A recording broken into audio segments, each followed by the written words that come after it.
আমাদের দেশে খলিপাড়াহাটার সাইডে দেখতেছি রশিগুলা তৈরি করে। ওইখানে আমি কলেজে আপ ডাউনের সময় এগুলা আমার মাথা আমি দেখতেছি, আমার মাথা ঢুকছে যে এগুলা দিয়ে হয়তো আমিও কিছু করা সম্ভব হইব। তখন থেকে আমি এগুলার মাথা নিয়ে ঢাকা যাই। তো ঢাকা যাওয়ার পরে কোম্পানির সাথে কথা বলি, যোগাযোগ করি, তারপর আমিও ছোট পরিসরে শুরু করি ইনশাল্লাহ এইখানে আমাদের ইউনিয়নে ছড়াই দিছে। এখন আমাদের ইউনিয়নে আল্লাহ দিল অত্যন্ত অনেক বেশি তৈরি হইতেছে রশি দিয়ে বিভিন্ন প্রোডাক্ট তৈরি আর সৌন্দর্য পরিবেশ বান্ধব জিনিস তৈরি হইতেছে। এই সৌন্দর্য জিনিসগুলো বাইরে বিভিন্ন স্থানে বিক্রি করা হয় বায়ারদের মাধ্যমে। তো ওইখান থেকে আমাদের দেশে ডলার আসার কারণে আমাদের দেশে গরিবের কিছু উপকার হয় আর কি। আমার এখানে প্রায় নিম্নে হইল ৫০০,০০০ শ্রমিকে কাজ করে। সরকারি সহযোগিতা পাইলে আমি আরো আগে যাবো আর কি। এই ঈদে জামা জুতো অ্যাক্সেসরিজের ডিসকাউন্ট।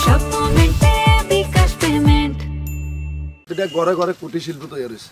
প্রতিটা ঘরে ঘরে নারী পুরুষ মা বোন এরা ঘরে ঘরে আমরা রশি ফাঁকাই। এই রশিটা আমরা এখানে বিক্রি করি আমরা ঢাকা কোম্পানির কাছে। ওরা আবার উত্তরবঙ্গের মহিলাগুলো দিয়ে ফটাক তৈরি করে। এই ফটাকগুলো আমরা দেশের বিভিন্ন অঞ্চল বিভিন্ন জায়গা যায়, বিভিন্ন রাষ্ট্রে যায় এই ফটাকগুলো। ওইখান থেকে মুদ্রা আসে আমাদের দেশে। এই মুদ্রাটা উসুলে আমাদের দেশে অনেক আগে নিয়ে। এইখানে অনেক হাজার হাজার লোকে কাজ করতেছে রাত দিন ২৪ ঘন্টা।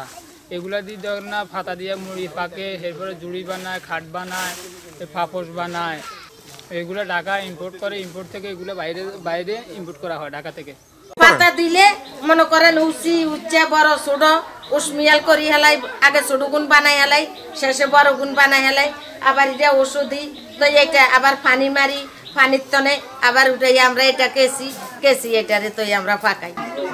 সপ্তাহে ১৫০০ দিতে পারি, ২০০০ও দিতে পারি। এক সপ্তাহে মনে করেন ২০০০, ১০০০ আর কে দেয় এক বান্ডুলও দেয়। ৫ জন ৬ জন যদি বানাই না, যদি সংসারে যদি মানুষ থাকে তো বেশিও বানাইতে পারে। আর এটার থেকে আমরা এখানে মুড়ি ভাঙি, আমাদের এটাই সমকাটা যায়, আমাদের এটাই ভাল লাগে, আমাদের ইনকামও আমাদের রুজি হয়। সেক্ষেত্রে গত ২০২৪-২৫ অর্থ বছরে প্রায় ১১৫ হেক্টর জমিতে হোগলা পাতা হচ্ছে। আর এটার আরেকটা বিশেষত্ব, কৃষক যেহেতু এখানে লাভবান হচ্ছে, প্রায় ৫,০০০ টাকার যদি হোগলা পাতা করে তারা দেখা যাচ্ছে বছরে ২বার এটা ইয়ে করে আর কি হারভেস্ট করে। একটা হচ্ছে অগ্রায়ণ আর একটা হচ্ছে আষাঢ় মাসে। এবং দেখা যাচ্ছে যে ৫,০০০ টাকা স্পেড যদি করা হয়, তারা যদি ইনভেস্ট করে প্রায় ৩০,০০০ টাকার মতো পায় পার বিঘাতে। তো এটা একটা ভালো উদ্যোগ। আমরা মনে করি যে আমরা এখন কৃষি বিভাগ চেষ্টা করতে, যেহেতু এখান থেকে কৃষকগণ লাভবান হচ্ছে, সেহেতু যাতে এটা উত্তরোত্তর বৃদ্ধি পায়।